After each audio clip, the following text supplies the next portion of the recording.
Good morning, everybody. Hi. Good morning. I'm Dr. Warren Doctor. I'm the President and CEO of the East Tennessee Historical Society. And before we get started, I just want to thank you all for coming out. Remind you, if you're not a member, to join up. We do a lot of these fun events, and being a member means you get to know about them and come. And speaking of which, I sort of have a question for you. Who here, how did you find out about today? Did you find out about today through social media? If so, please raise your hand. Or through the press cards, you know, the print cards. Did anybody hear about it through word of mouth? Maybe? Yeah, Joan did. And before we get started, I'd just like to tell you about a couple of things we have coming up. We're really excited to have Antoine Fletcher joining us from the Great Smoky Mountain National Park. He'll be speaking on August 2nd at noon for our brown bag lecture, and he will be discussing the African American experiences of what it's like in the Smokies and the people that have lived there. So we're very excited about that. And then on August 30th, Marilyn Mascaro will come and talk about her book, When Rivers Flowed, about two people who grew up in Appalachia and eventually moved to Knoxville. And then, of course, we have coming up, I don't know if you know this, a fantastic event that we call History Hootenanny. That'll be all day Saturday, August 19th. It's free for everyone, and there'll be buses that go out to the historic homes, and it's going to be a whole lot of fun. So we're very, very excited about History Hootenanny. But our talk today, it's a tremendous pleasure for me to introduce Bill Schmidt, who's a good friend of mine, or has become a good friend of mine. We worked together on the World's Fair exhibition, and he very generously donated many things for our exhibition. And I'm not going to take up much of the time telling you about him, just that he's a very, very interesting person. He's here to discuss his book, From Southview to Gettysvue.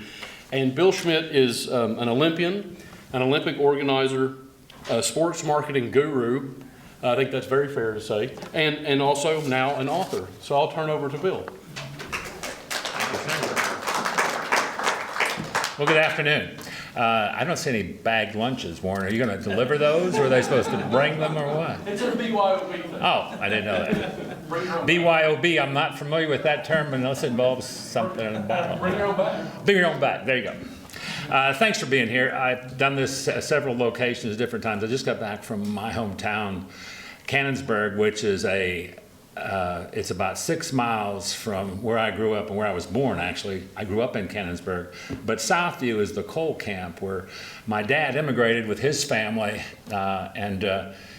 Every time I go back, I do the usual, it's a Western Pennsylvania thing. Those of you familiar with that, you know, it's a coal mining community, steel mills, etc. Some of the mines are still in operation, but it gets down to a regiment. You're instilled with this. You got to go to the grave sites, put flowers, and then you got to go back. And I do it as a wake-up call for me. I go back to this coal camp, and there may be 50 people there now. And every now and then I get an urge to stop at that house, because we were born at home in the upstairs bedroom, and it was, Mrs. Schmidt, don't move, there's another one on the way. I'm a twin.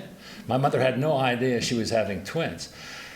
Outside of this house is 4 cars on blocks, a motorcycle that's pretty well stripped down, and I'm going, nah. And then I go down to turn around the street, and I turned around very quickly. There was a flag, a Confederate flag there, and a poster sign with the gun on it, and it said, no trespassing. I got out of there as quick as I could. That instinct to go ahead and knock on the door and meet who's living there now has passed. I promise you that. When writing this, someone said, well, why did you write a book? I had no intentions of writing a book, I promise you. And this was pre-COVID, by the way. Everyone has evidently written a lot during COVID. I unfortunately got sick during COVID and didn't write I had it for about a month, dropped 20 pounds, didn't leave my house, lived out of the pantry.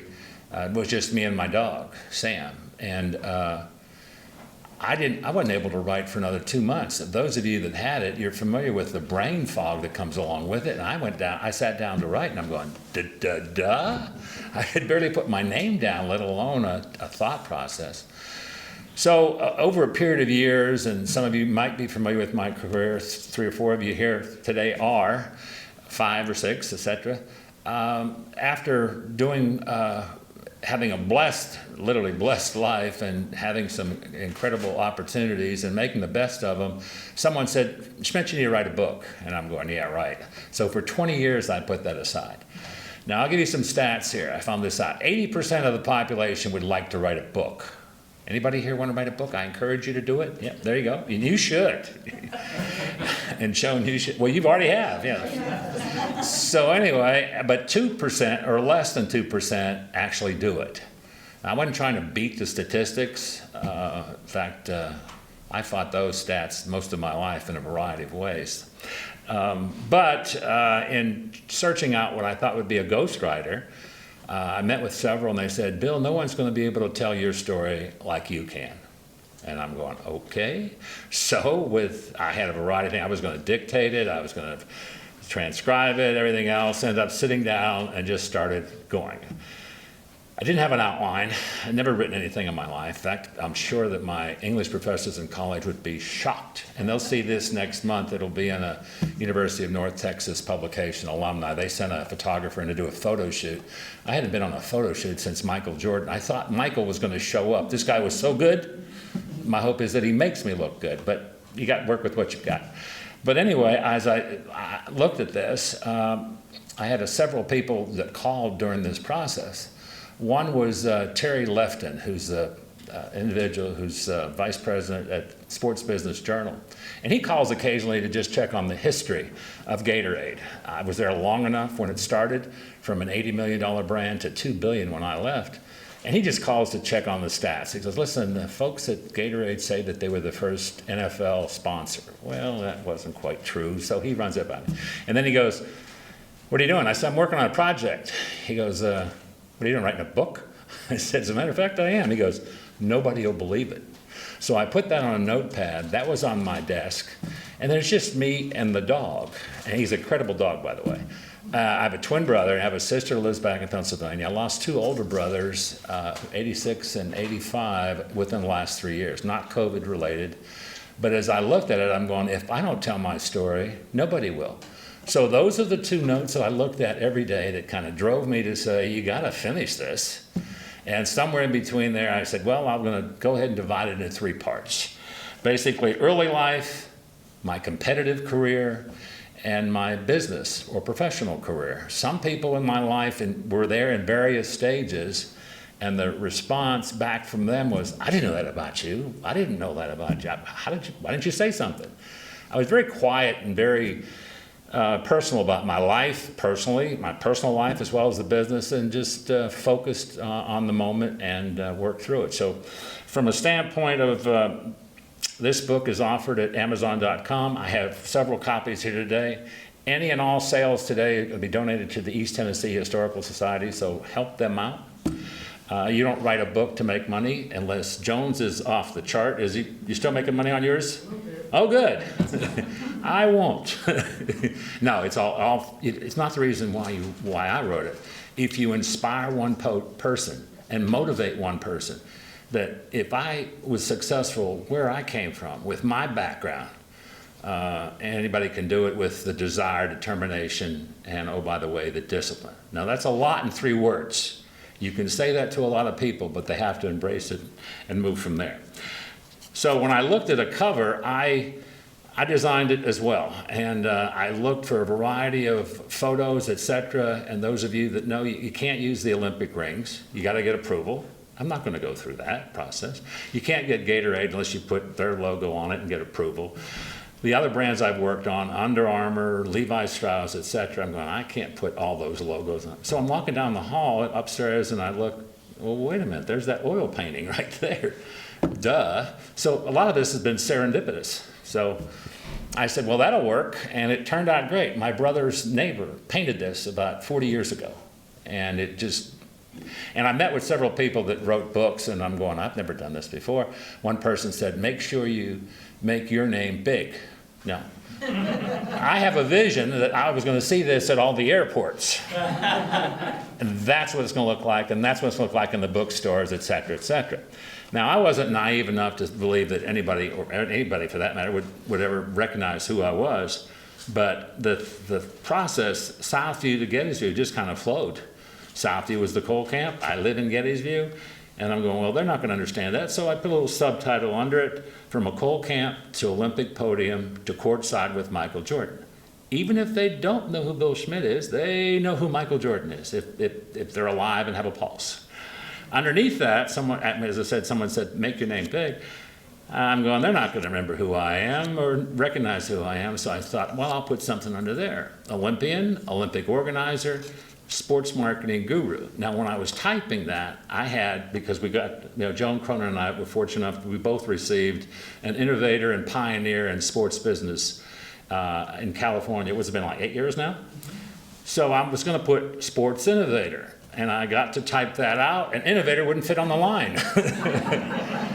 And it was their words. Somewhere someone said, Schmidt's a sports guru. And I'm going, well, that'll work. I'll put that in there. So a lot of this is on the flow, on the go, et cetera, et cetera. And I'm finding more and more out of it. I've read the book 8 times. I recommend it, by the way.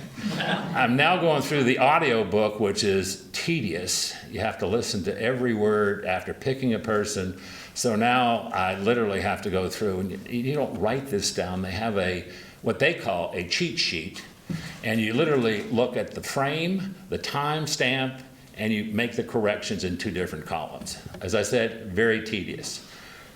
So it'll be about 9 times now after I go through with it. So with that, Newman Springs was the publisher. I searched this out. If anybody wants to have any shared information, talk to me or talk to Joan or anybody else who's written a book. It's something else. But I'm proud of the book. I'm proud of the story. It revealed a lot about me that most people didn't know, and it's, as I said, has gotten good reviews. Now, my dad, as a 12-year-old, came to the United States. He was born in Germany in the Bavarian Alps, and at this point in time, from the 1880s, I believe, to the 1920s, there was a large immigration from Germany and the Slavic countries, Slovakia and also Czechoslovakia, which, as it was listed. Those are all broken out now into Czech Republic, Slovenia, Slovakia. We go to a family reunion, you see the Czech flag over there, you see the Slovenian flag over there, and the Slovakian over here, and they're still fighting. I mean, it is what it is. But this was the ship he came over. Incredible. And they started with the idea that this would be kind of the beginning of the era of ocean liner travel, etc. Well, at some point they decided that was a kind of a smaller audience. Then they just opened up the bowels of this and just literally charged anybody and everybody a flat fee, anywhere from $800 to $1,000, $1,500, just crammed into this ship. So he came into Ellis Island, and I have no memory whatsoever of my dad. There were 7 of us in the family. My dad was a coal miner, as I said, and he ended up committing suicide. We were about 2 years old, my twin brother and I.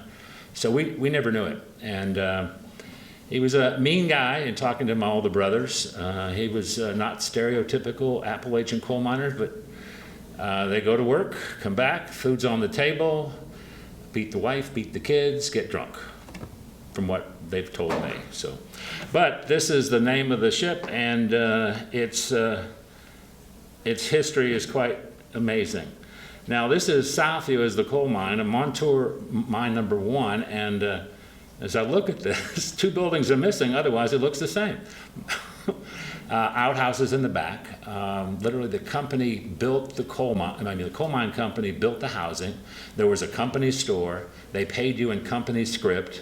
I remember as a kid going to that company store getting groceries, or actually couldn't get some things there, main staples, but I remember my mom signing a book, and it was just a promise to pay. That's all it was. I never saw money at my house at all. So, I didn't realize till later in life.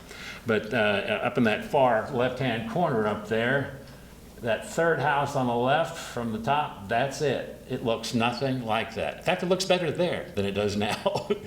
But 2-sided. My uncles lived on the other side of this big, what's called a union. It wasn't a union hall then, but it was where the coal miners met before they went into the mines. The company store was on the other side.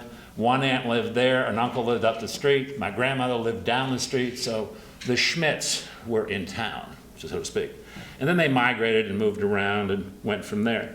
But not the quite, and again, you had two options, and not that they were bad. You could work in the coal mines, which my twin brother did for over 20 years, while he was working on his PhD at West Virginia in mining safety. And, it was, you could either coal mines or steel mills. The steel mills are no longer there. I spoke with somebody a while back when the Canadian smoke came into Pittsburgh. As a kid growing up, that's what it looked like because of the steel mills. The coal and the stacks that were there just made it, you couldn't see the city. It was that dark with, dust and coal, soot rather. And it was a far cry from where we started. This picture on the right is, that would be Bob on the right, brother Ed in the middle, and me on the left. And Ed lied about his age. My mother had to sign for him. He enlisted in the Army. And I lost him about 2.5 years ago. But they all quit school to go to work. None of them graduated from high school. My mom had a 6th grade education, formally. She immigrated as well with her family. And they lived in a town called Moon Run, McKees Rocks area. And back then there were no labor laws, etc. So at the age of 9, she started working in a textile mill. She met my dad at a Slovenian club, of all places. At 18, she got married. At 19, she had her first child, had 6 more. On the left, that's Ed at a younger age, and that would be Bob on the right, me on the left, my brother Mike down on the left side, and my sister Mary. That's Appalachia, folks. Been there, lived it, can relate to it, trust me. But it gives you a great appreciation of what you can do, and where where your life can change given the opportunity. And there was nobody in the house but my mom, my sister, and my brother and I, and that was basically it. She moved us 6 miles away to a town called Canonsburg, small suburb of Pittsburgh, about 10,000 people. I was back there this past weekend. They dedicated a plaque in honor of the 100th year anniversary of the town park. Now in these small towns, town parks mean everything. So it was great to be back there. In the past 5 years, I built a pickleball court. My brother and I ended up putting in an exercise cluster of, where you can go ahead and do a variety of things on a fit trail, 14 of those. So we've given back to the community without any question because it literally was childcare for my mom. She'd go to the affluent area about 15, 20 miles away near Pittsburgh called Mount Lebanon, and she'd clean houses anywhere from $8 to $10 a day. She'd give us $1 each, and we spent the day there. We couldn't get in trouble. I don't remember ever being in trouble. Otherwise, you'd have the fury of Helen P., my mom, and nobody wanted that. But everybody in town knew her. She didn't drive. She walked everywhere. We'd go down on Saturdays twice a month to go ahead and get some of the surplus food that they were giving out, and that's how we lived. And that's Bob and I at the town park on the left. I don't know how she did it. Incredible lady. I dedicated the book to her, by the way. She had us. We never lacked for food, never lacked for clothes. Like I said, didn't see a dime, didn't recognize money if I ever saw it. But she dressed us alike. In every one of our photos, we were in ties. And I've noticed that more and more over the years. And this is probably the photo that we look the most identical. Want to take bets on where I am? Which one am I? Any guesses? Right. Right is it. I'm on the right, and Bob's on the left. My brother ended up marrying an identical twin. At the wedding, we looked like bookends. It was sad. I didn't do well. I graduated, not the upper half of my class, let's put it that way. Didn't have a lot of materials to read at home, no books to speak, no books at all, no newspapers. Started to compete, sports was away, I wasn't that big. I was about 5'10", 170 pounds. Had a growth spurt freshman year of college, 6 foot 191. Didn't make it to the state meet, won the districts, I was a 185-foot javelin thrower, which you're not going to get anything from anybody. And then I went to a track meet. It was the Big Four meet at West Virginia. And it was Villanova, Penn State, West Virginia, Villanova, am I leaving out? Oh, Pitt. So all four of these schools had pretty good track programs. It was the first time I ever saw anybody, and Penn State had 3 great javelin throwers. First time I'd ever seen a javelin thrown over 240 feet. And I'm going, wow, this guy was from Sweden. He ended up being a decathlete and made 3 Olympic teams. And the coach from Penn State, my high school coach, introduced me to him. And he said, well, how far are you throwing? I said, I'm throwing 185. He goes, you know, guys from the eastern part of the state are throwing over 200. And I go, you know, I'm going to be throwing over 200. So next week I threw over 200 feet. So it's a mindset, discipline, put a goal out there. Never had a coach, even when in high school or college, or for that matter, my 10-year career after I graduated from college. So all this was, you know, I remember the day in high school I walked off the world record. It was 280 feet. And I'm going, how in the world does somebody throw that far? I should have walked off 300 feet, now that in retrospect. I threw 283 feet, 2 inches. So, and I was over 280 feet a number of times. But for a guy that, I went into the trades, literally I started doing anything from body work, woodworking. The individual gave me a chance to work and build horse trailers. And this guy sold them all over the United States. And I learned a great work ethic from him. He was the first male person influence in my life, without any question. So you learn how to do the job, do it right, think about the next person, a variety of other things. So my high school track coach didn't coach me in the javelin. He was more focused on getting me to college than I was. So he came, he said, there's this school in Denton, Texas called North Texas State University. I never heard of it. Well, they've offered to go ahead and accept you as a walk-on.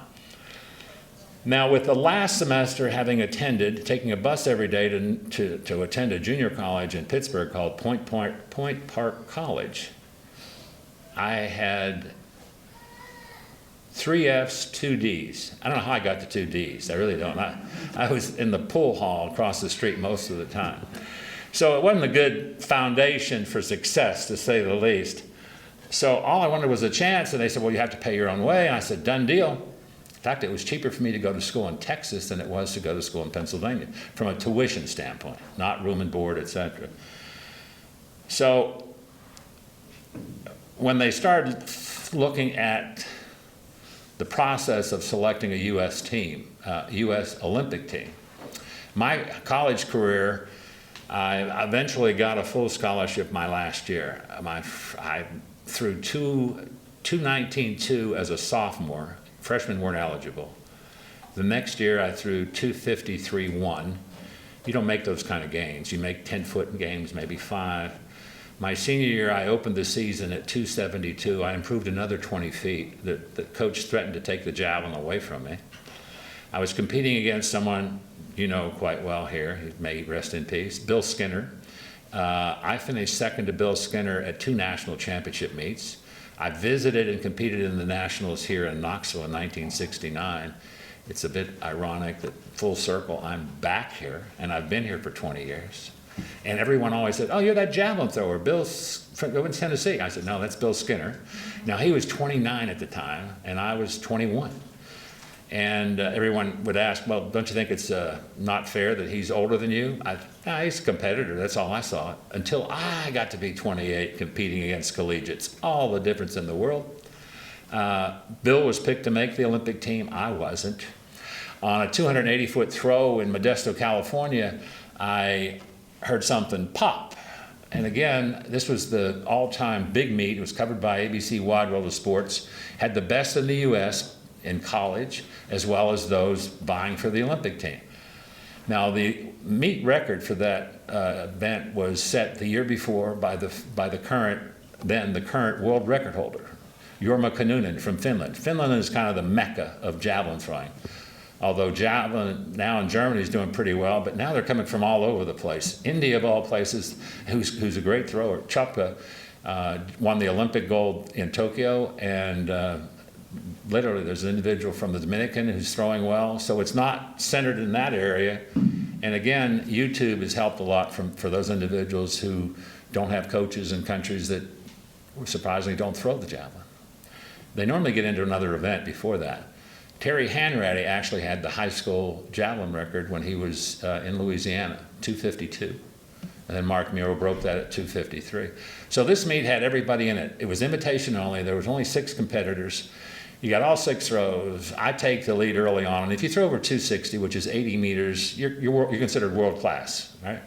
So I'm leading the competition, and at the end of 3 rounds, I'm still in the lead. And I'm thinking to myself, you know, pretty good test. See how you do today in this world class competition. So we get down to the last throw. I'm still leading. They do it in reverse order.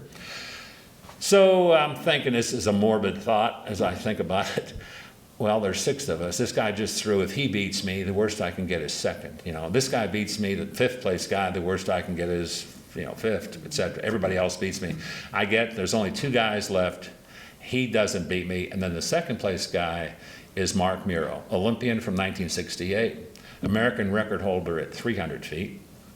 And he comes down the runway, grass, not artificial, throws. And I'm about, like I said, I'm wearing a line out at 260, 267, 266, very consistent.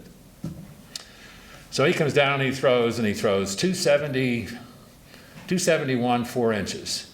He doesn't break the meet record, but he takes the lead. I'm going, Schmidt, you did pretty good today. I'm walking back in the lane and I'm going, yeah, you got 2nd place. No one ever thought that. You're from an obscure school in Texas. No one's ever heard of you. I get to the back of the lane and you collect your thoughts and I'm going, you dumb. He's only 3 feet in front of you. I came down the runway I threw 280 feet, 7 inches. Interviewed on ABC Wide World of Sports. My dad's brother, his last living brother and his wife, I invited into the meet, not knowing what to expect. Hadn't seen them in 30 years, their son and daughter. So they saw all this unfold and didn't know what to make of it. So with that, I spent a couple years in the service. I got drafted. I wasn't picked to make the Olympic team. I had the 30th longest throw in the world in 1971, a year before the Olympics. I was picked and ranked about 10th in the U.S. So the odds on Bill Schmidt making the Olympic team was, was out there to debate. I didn't have to debate it. That was my goal from the time I was a kid in the backyard working on jumping over a rope or throwing a bowling ball or whatever. And that day I won the trials. I won the trials on my last throw. I've done that quite a bit. So the pressure I love. I loved it at that time, and I loved it when I was in business as well. On the right is from Munich, 2 photos from Munich, and there's a story that I tell that it's also in the book that on the day of qualifying, I went down to the bowels of the Olympic Village, assuming there was going to be transportation there. I couldn't find transportation to the venue. I could see the landmark for the stadium. It's a 300-meter tall steeple thing. And I said, well, it normally take an hour to warm up. I thought, well, I could go outside the perimeter and get a cab. And, well, that doesn't necessarily mean I'm going to get there. So it was about 3.5, 4 miles away. I started running. A panic had set in. What am I going to do? And I didn't tell this story to my brother till about 5, 7, 8 years ago. He had never heard it. But every Olympian has a story. So if you get the opportunity to talk to any one of them or any of them, they all have a story that's maybe not as widely known as the facial focus of Spitz, Phelps, etc. But they all have stories. So I'm running there, and I was running 4 miles a day in the morning, so it wasn't like it was, but my thought was, I better get over there. Meanwhile, if some of you remember, the day before, 2 U.S. sprinters missed their race. And they got disqualified because of a time error. The international time read 1400 and the coach misread it. So they're there at ABC watching what they think is previous footage from the day before, and it turns out that's their race. ABC put them in one of their vehicles, ran them down there, and they didn't make the qualifying. Now, I didn't have the name and recognition of those guys. They were favorites. They were medal favorites. But I'm thinking, I don't make it. It's just a a footnote. Schmidt didn't make it, as opposed to these guys were front and center on the whole 9 yards. I get to the area that's the practice area. There's 2 Germans there in uniform, guards, and I go, javelin, and I spewed out Speerwurfer, which is German for javelin thrower. And he looked at the chief, you're too late, you can't come in. I'm going, what? My whole life passed in front of me, all this hard training. I wasn't picked I went from possibly making the Olympic team to making the Olympic team to might make the top 8, which no one in the United States has made the top 8 in 20 years before I did, and before 2 of us did, actually. So at that moment, like I said, it was just adrenaline. I knocked the 2 guards down, ran. I get to the area where they're doing the warm-ups, and they've already warmed up. It's in 2 groups, 26 individuals in each group. And those of you that competed can relate to this. You never looked your competition in the eye if you're on that competitive day. You're focused, you don't pay any attention. Everybody's kind of keeping their eyes down. We were in this little holding area for like 5 minutes because that's all I had. I didn't have a chance to throw to warm up. And I'm looking around, nobody's looking up. They're all looking down. I'm going, this is going to be a tough day. So I get out there, and I don't know, my coach didn't prepare me for what the protocol was or is. And there's a box about the size of half this section of the table, and I'm going, everybody's running over to that, and I couldn't figure out why. I get over there, they have markers there. And when you throw the javelin, you start from a certain distance from the foul line. I started at 102 feet 1 inch. To be saying I'm anal, it's a little bit understated. Trust me, it's the Germans as well. So, and then there's a mark at 41 feet 6.5 inches, where after you do your run up, you get to that point and you start taking it back into crossovers and you throw. Well, the colors of those markers are designated so you can see it out of your peripheral vision. You're not going to look at it, you're just going to pick it up. So as I get to the box, there's 1 set of markers left. They match the color of the track. Not a good sign. Not a good day. Everything's going on. As I'm walking through the stadium and whatnot, like I say, 90,000 people. The javelin is the only competition going on. And I hear Schmidt. And of course, we're in Germany. As I say, it could have been the beer vendor that they were calling for, as far as I know. So I get down there and I put those marks down, and I come up, and my teammate, Fred Luke from the University of Washington, was in the same Group A that I was in. He's 6'4". He came down, he had to throw 80 meters, 262, 5.5. And you're throwing at 9 o'clock in the morning, which is not ideal. But I practiced that because the only bit of advice that Mark Muro, the gentleman that I beat on that last throw, gave me was, hey, you're going to throw early, practice it. It's difficult. Now there's a guy that finished 12th and could have done better, and he was picked to make the Olympic team before I was. So I said, absolutely. And so I practiced for that. And as I came down the runway, before I start, when they announce your name, there's a clock over the side. You have 90 seconds to complete the throw. If you don't complete the throw, it's a foul. That counts as 1 throw. You only get 3 throws to throw 80 meters. Everybody that throws over 80 meters goes on to the next day. Those marks don't count. So on Fred Luke's first throw, he throws 81 meters, 266, 7.5 inches. He's qualified. Meanwhile, I come down, I stutter step, and I throw 247. I'm a far cry from where I need to be to get to the next day. And I'm still, like I said, not focused at all. And I said, Fred, I need stand right where that first marker is, where I just start into my crossovers. I won't miss him, he's 6'4", right? So as he stands over there, I'm in the back, the clock's running, and I'm contemplating, thinking, and focusing. And all of a sudden, the official says, all those who have qualified, move over here. You're leaving the stadium. And there goes my 6'4" marker going away with it. Not a good day. I come down and I throw 248. I'm going, this is not good. And then for my last throw, I thought, well, I'll put my jacket. I took my jacket off. I put it over where the line is. The clock's running. I get to the back of the lane.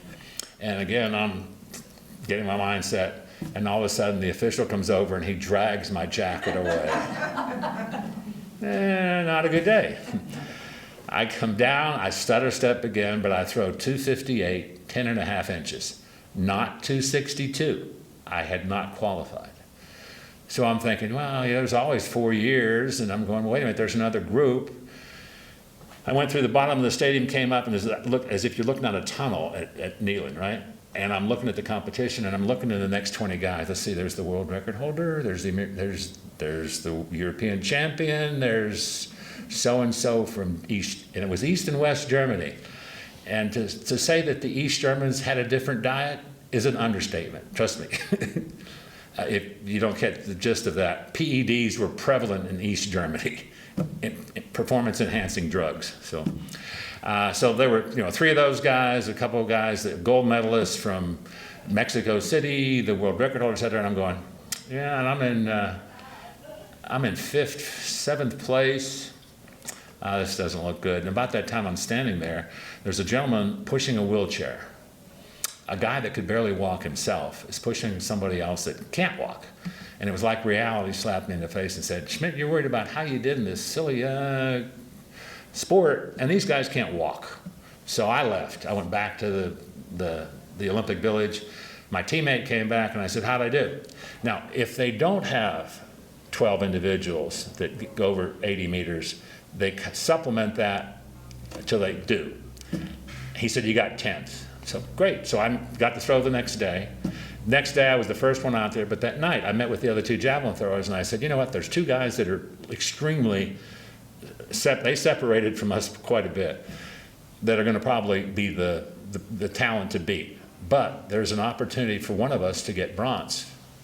Of course, I'm thinking it's me, but I'm the team guy, so I'm going to go ahead. So anyway, sure enough, the next day I was out there on time. I was the first guy in the box. My second throw was 276.11, just shy of 280. Had another one over that. The Germans was in second. Lucis, the Russian, was in first. And this is the first Olympics where they used some technology where literally you can go ahead and put the marker in the ground, and you didn't need a tape. They do it quite common today. So 90,000 people when the German got up to throw, West German, Klaus Wurfermann, 90,000 people, and he got back of the lane. And oh, by the way, they extended the lane to accommodate his distance. So you had the lane, then you had 9 lanes of track, then you had another 5 feet on the other side of the track. It just kind of worked, that was his distance. Anyway, 90,000 people are going, Wurfermann, Wurfermann. I mean, it's like literally, he came down the runway fast, threw it. You could hear a pin drop when they go of it. And you're throwing about the distance of a football field. Literally you're throwing, almost 300 feet, goal line to goal line. And they measured it up there, and his was 90 meters, 48 centimeters, which was 297. And he had taken the lead over Lucis. Lucis came down on his next throw. He stopped, went back, the clock's still running. 4 years earlier, he did the same thing in Mexico and won the gold on his last throw. He comes down, he lets go of it. No cascading of his name anywhere, but he comes down and throws. And it seemed like it took an eternity for them to post the distance up there. Remember, 90, 48, his was 90, 46. You're throwing almost 300 feet, and you lose by that much. Less than half an inch. The gentleman that finished in third was gentleman that finished in fourth was one of the favored. He was a Finn, which, pretty prevalent in the javelin circles, and they've won more Olympic medals than anybody. So it was a special time. And then a teammate of mine, Fred Luke, finished 8th, so it was the first time the U.S. had 2 people in the qualifying to get 3 more throws on the second day. And it was the best results we had. We had a 3rd, we had an 8th, and a 10th. No one has done that well since. No one's been in the top 10 since. So it was special for us, and it was special for all of us. And there you have the gold medal winner in the middle, Klaus Wurfermann, Janis Lucis, and then myself. And everyone said, God, Lucis looks a little dejected. He's got a complete set. I'm not going to worry about him. He passed away this past year. But quite a competition. I've known these guys. I said Lucis passed away, but Wurfermann, I went over to Oktoberfest, located him. We went to a beer, if you've ever been over there, if you haven't, go. These beer halls are the size of 100 yards long, and they've got like 60 of them or 100. He comes walking in, he's still like a rock star. He looks a lot like David Mink right here, if you notice this resemblance. Handsome guy, handsome guy. But he was still a rock star. He was dressed in lederhosen, and it was just great, great memories. So, and then on the left, I competed for Knoxville Track Club. Well, that would be your right, though. No, my left. And I competed for Knoxville Track Club, and I won the national championships in 1978 on my last throw. And then that's a picture of me on my best throw ever, which was 283, which I won. I started to press after the first throw, which was the cardinal sin. Just relax and let it happen. So hindsight's 2020. That's why I have back problems, Dick. Back problems, hip replaced, shoulders that are worn out. It's not natural to get in either one of those positions, folks. And the flexibility is gone. I do go to Stretch Fusion. It helps quite a bit. I got my start here in sports marketing in Knoxville at the World's Fair. Literally, everyone said, World's Fair in Knoxville? Really? But as 40 years have gone by, and looking at it, and looking through the memorabilia that I gave to the history, East Tennessee Historical Society, it was incredible what they pulled off. And people don't realize it. The history, the number of countries, the attendance, unbelievable. And then my introduction to Gatorade was literally Bill Stokely, local, farm out in Newport, and they started what was going to be called the Gatorade Sports Hall of Fame. And it was my responsibility, because it had sports in it, we're going to give it to Schmidt. We had no budget, so it was literally try to get these events to pay for themselves. Tom Seiler, which some of you know, was a sports writer. He had some of the big events already in the progress. Steelers versus the Patriots at Neyland, Celtics versus the Sixers in the NBA. We had the Soviet Union versus the U.S. in swimming and diving. We had the U.S. Track and Field Championships here. We had 21 events in 26 weeks. I did a poster, and I still go back and look at. Pretty incredible. And again, without a budget, the football game kind of paid for it. And working with Bob Woodruff, who I learned a lot from, he goes, after we invited the owner, Sullivan, who was the owner of the Patriots at the time, and the Rooney family, Art Rooney Jr. came in, and he paid the guarantee up front. So he paid $150,000 to each team. And then he bumps me and goes, and I'm sorry if you've never heard Bob Woodruff's, well, I paid my part, now it's up to you. So I've got to write a check for $150,000 and I don't have any money. Meanwhile, Tom Seiler's already put me in debt over $400,000 just on the guarantees he promised, who I love. We made a great pair together. So I sold 20,000 of those game tickets to the people in Pittsburgh coming here to see the game. And oh, by the way, the fair's here, they went to that as well. So quite an experience. And this is back when there was no designation as sports marketing anywhere. And that's the Hall of Fame that they did, big NASCAR country. So that was Bertha. Waltrip drove that for 17 wins and victories in 1 year. And I had Heisman trophies there. I had all the championship rings, Babe Ruth's Foot Locker, 10 modules. And Bill Stokely and Stokely Van Camp put this all together. Phenomenal. I had Olympic medals there.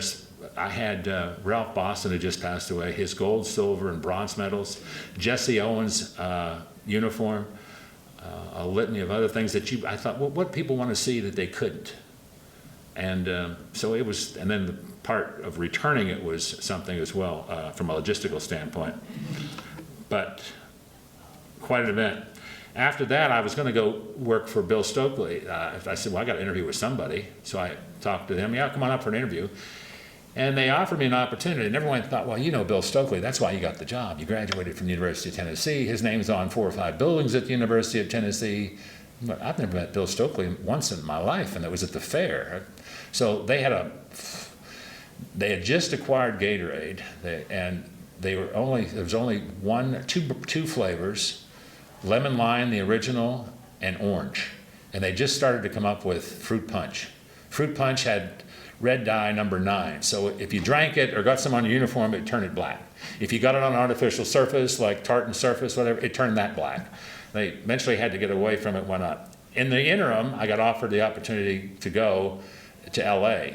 I returned John Neighbor's medals, his Olympic medals they let me borrow for the exhibit. And I thought, I'm going to drive these out there.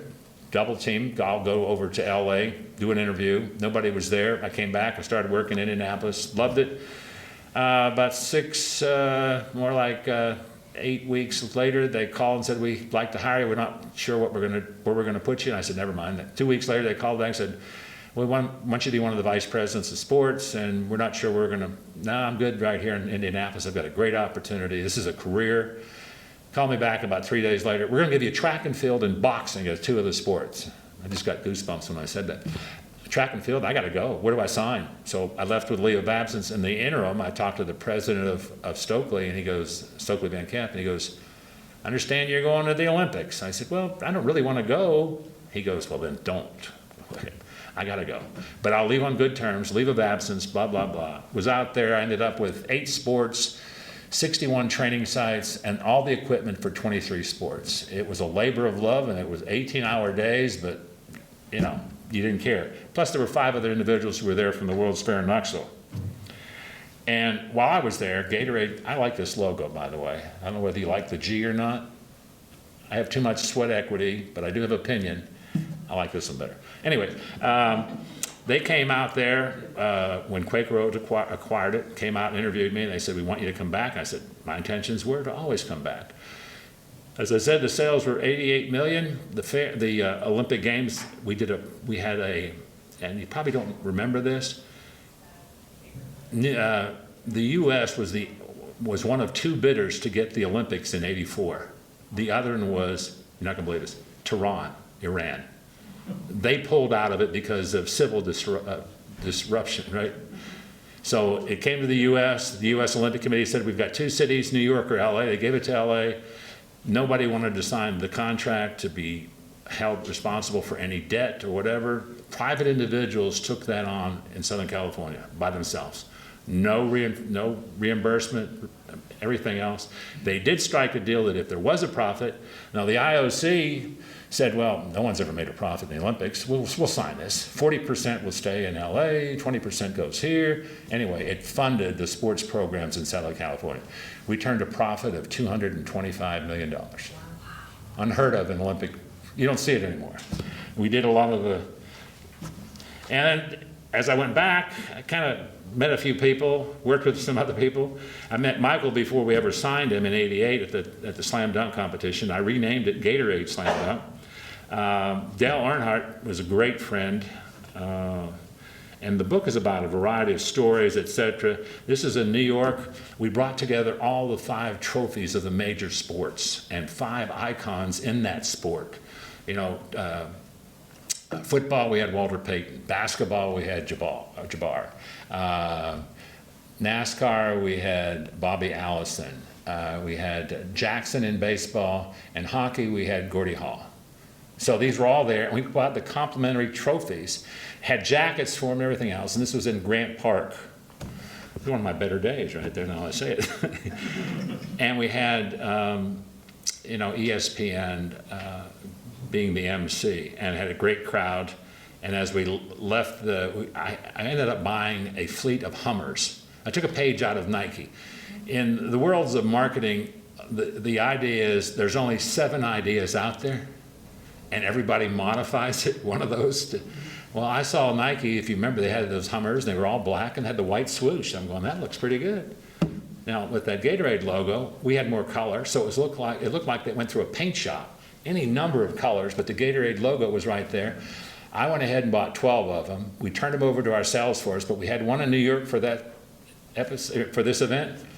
I walked to my friend and I said, where's our Hummer? He said, Walter Payton wanted to drive it. I said, what do you do? He gave him the keys. Downtown Manhattan, Walter Payton's driving this Hummer around, and sooner or later he shows back up and we get the vehicle back. But it was a great event. Got to be close friends with Michael. This was when we signed him. The story is in the book about how we got him away. I stole him from Coke. I still have an ad that shows Michael in a Coke ad. You can't remember the Coke ad. They did one, it was terrible. But they had a stable of athletes. My thought and strategy was, he's going to be our only athlete. We're going to build a campaign just around him. Now, what's it going to cost? We were at a meeting in Lake Como, and they said, you have one athlete to sign. Who would it be? Well, Michael Jordan.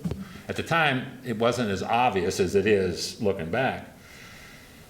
because he hadn't played the year before. They won the world championships, etc. But he had, lost 20 games because of his ankle injury. It was the shoes, so to speak.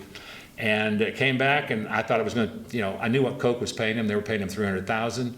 Got close with the agent in a previous proposal to Michael. One of the brands within Quaker Oats wanted to use Michael, but they were more, they wanted to go ahead and use Michael as what they call a walk-in. In other words, they had somebody there that was going to be portraying Michael's mom. And the product was choosy moms like this, and so did their kids. So while this mom's looking at her product, here comes Michael just walking through, nods, and leaves. The product was Beanie Weenies. When I pitched this to Michael, I can't repeat what he said. So based on that relationship, I thought, well, we can do it again. I called the agent, David Falk, when I was in Lake Como. And I said, David, I'm at this meeting, blah, blah, blah. I think it's time we revisit the opportunity of having Michael be the spokesperson for Gatorade. He said, I think that's great. I said, I don't expect you to tell me anything about the Coke contract. I said, I kind of know where they are, where they're paying him. Is there anything else you can tell me? He goes, yeah. Coke doesn't have a right of first refusal on Michael Jordan. Now, for those of you who don't know it, when you have a contract and someone else decides they want it, you can go ahead and bid. Well, the owner of that contract currently has the opportunity to go back and match that deal. And when I heard that, I'm going, I've died and gone to heaven. So you're saying there's a chance. So with that in mind, I go back to the meeting and they said, Bill, what do you think? I said, I think we can sign him. And then the strategy laid out, and they said, well, how much do you think it's going to be? Now, remember, they're paying him $300,000. I said, it's going to be $1 million. I said that number, and I held with it for the longest time. And in the meeting with the agent, I said, we met at the All-Star game, and I invited him out to dinner, one of my favorite Italian restaurants. I knew what David's favorite wine was. I called ahead, make sure it was still in stock. So he set the detail. Attention to detail matters. So I get to dinner and we start talking after the niceties and whatnot. And I said, we probably need to kind of talk about what's going to take to get Michael to be the spokesperson for Gatorade. He goes, well, meanwhile, in all my contracts, I had 3 to 5 year deals. I like 5-year deals because as time goes by, there's going to be more expensive to renew, et cetera, et cetera. But I also never let a contract expire. So if it was in the 4th year or the 5th year of the contract, I re-upped it for another 5, make it 5 years. The competition never got a foothold because of it, and they would never get able to find out when our contracts expired. Now, I couldn't do all of them at once. I did a third, and third. So none of the contracts would ever expire except a third of them, but I would never let them expire. I'd continue to renegotiate them. So to make a long story short, he goes, well, let's see. I said, I'm thinking 3 to 5 years. I said, we'll do $1 million for every 3 years. And I'm writing this on a cocktail napkin. I'm just passing it. We're passing it back and forth. He comes back and he goes, $3 million per year. No, $1.5 million a year over 3 years. I said, oh, okay. I pass another one back, this, that, and the other. I said, we'll do $1 million a year for 5 years. And he goes, well, $1.5 million for 5, we'll make it 5 years. Go on, we're exchanging these things. Not conversation, we're just kind of smiling at the same time, enjoying the wine, by the way, it was great. And he gets back to me and he says, what do you think about a 10-year deal? And I'm going, well, that's intriguing. I mean, I didn't pause, I just said, well, that's intriguing. He goes, yeah, he said, and I don't know whether you ever meet agents, they all have egos, folks. Egos as big as the sun sphere, I mean, literally. So he goes, I said, well, what are you thinking? I said, well, I'm thinking, well, I can probably do 5 years, 10 years. Now, I had over $1 million approval I could do on the spot from an officer standpoint with the company. I was going to have to get this deal approved no matter what it was to the board, no questions about it. So we came out and I said, well, we can't afford him now, but I know we will be able to afford him. So we literally struck a deal using a bell curve. Started out $1 million a year, $1.5 million, $2 million, $2.5 million at the top of the year. Now, keep in mind, you're going to do this contract for 10 years. Is he going to play for 10 years? What if he gets arrested and trialed for some deviant behavior? So you had to put all this in the contract and whatnot. If he's charged with a misdemeanor, nope, can't be charged, it's got to be a felony, and oh, by the way, it's conviction, not. So we threw that out, threw the litany of the whole thing. Long story short, we did a 10-year deal. It averaged $1.4 million a year, $14 million for the entire 10 years. David Falk went out within 90 days of that contract. Us signing it, he went out and signed 10 other companies. They paid $5 million a year over 10 years. 10 companies, in 90 days, he had generated $500 million for Michael Jordan. Michael didn't need to play basketball. And those contracts didn't end unless Michael died. Knock on wood. So it was quite an opportunity. And again, you can't coach somebody this. I didn't want anything from Michael. I could say whatever was on my mind or what I needed to say. He'd show up at a commercial shoot, and he had that summer growth on his chin. Here, Michael, here's a Bic razor, here's foam. You got to shave that off. So, and he was exceptional to work with. Later became the CEO of Oakley. This is one of my favorite. This appeared on the front page of the Orange County Register. It was quite an experience. I was on their board for a couple years, and it's like making, seeing sausage made, the inside, but you don't really know what's in the inside till you get there. It was less than a year, and I had turned the company around. I got to know some of the people at Sunglass Hut. They were ready to pull the products out of their 1,200 stores. The CEO, they had never been down even to visit a CEO in Miami from Orange County. Just simple stuff. Common sense is not common to a lot of people, folks. So it was quite an experience. It's a great product.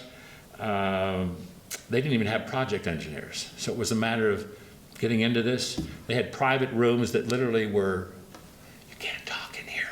We're on the mic. The guy was paranoid. That's all I'm saying. And this is Bob and I today at a bourbon place in Lexington, Kentucky. So that's it, folks. If you have some questions, I'm happy to.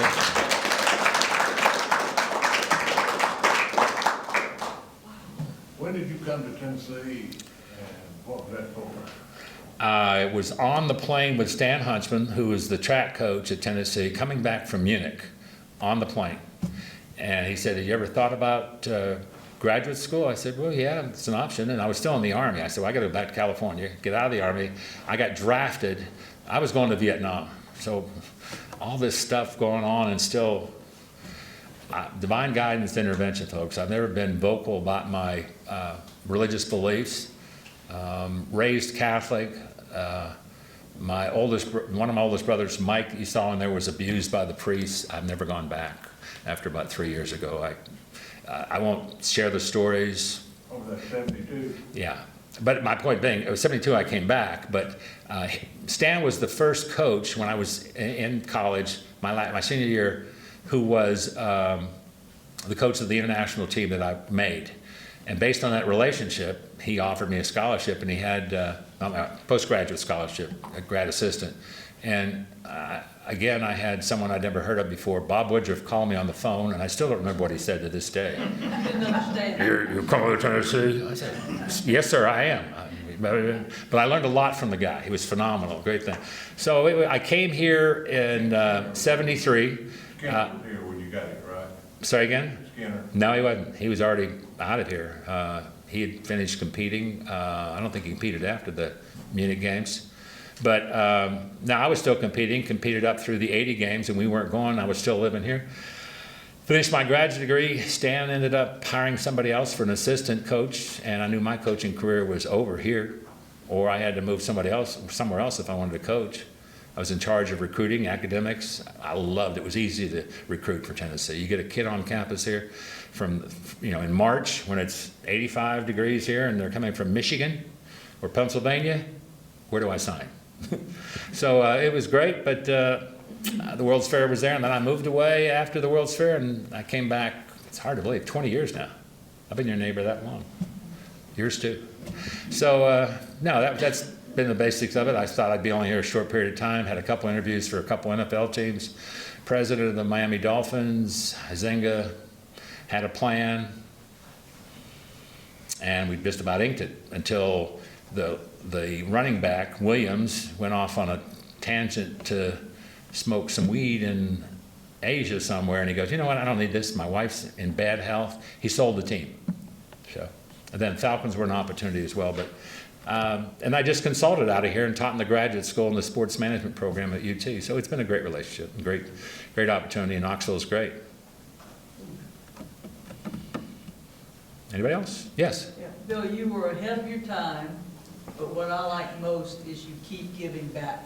When you mentioned sports management, Bill has led our program and making a huge difference. Well, I appreciate that, in students' lives. So thank you. Well, I've had the opportunity to be out there doing it, and a lot of the professors aren't as voiced in it or as familiar with it. So, and the students keep you sharp. So it's an opportunity to share with them the opportunities that are out there. So, anybody else? Any books that I saw today, all of it goes to the East Tennessee Historical Society. So don't be bashful. Buy a few. Thank you for showing up.